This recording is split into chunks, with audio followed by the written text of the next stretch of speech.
Gabi na nga kanina nung bumaba ako at umuwi dito. Pero bago ako dumiretso dito sa bahay, is dumaan muna ako guys dito sa Dragman para bumili ng mga pangangailangan ni Little Boy.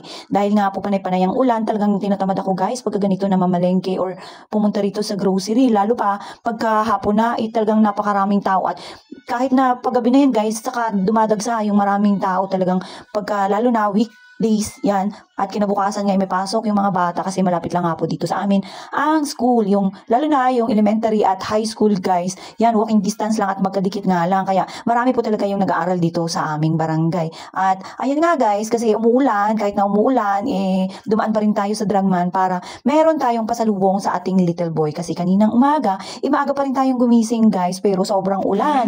Tingnan nyo nga, ayan napakalakas ng ulan. Maaga pa nga lang yan sana.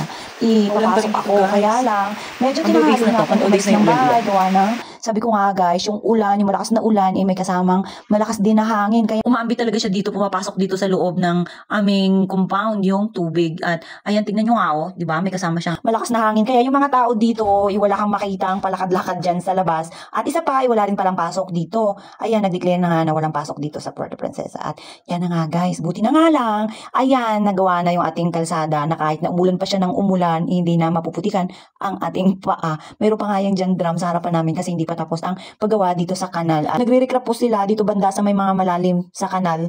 At ngayon nga, i-absent sila gawa ng sobrang lakas nga diba ng ulan.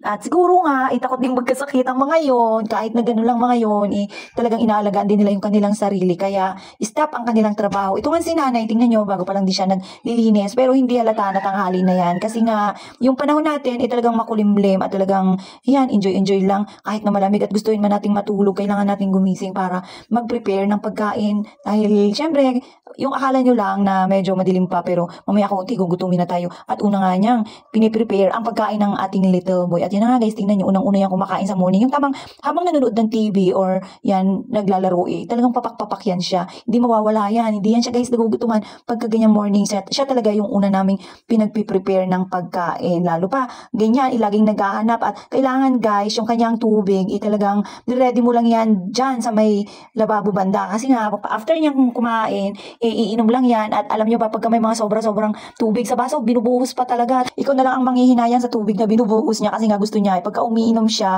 or iinom siya ulit bago yung nakalagay doon sa kanyang baso. At ito nga, tingnan nyo nga guys siya sa labas namin. Sobrang lakas pa rin ng ulan. At ito, yan, papakita ko sa inyo guys kung paano uminom si Yaya. Tingnan nyo, diba?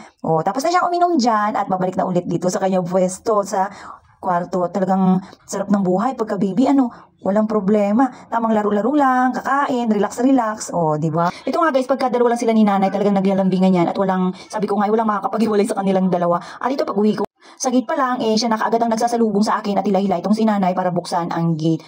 Di ba? Marunong na talaga. So, paano ba yun guys? Kita-kits ulit.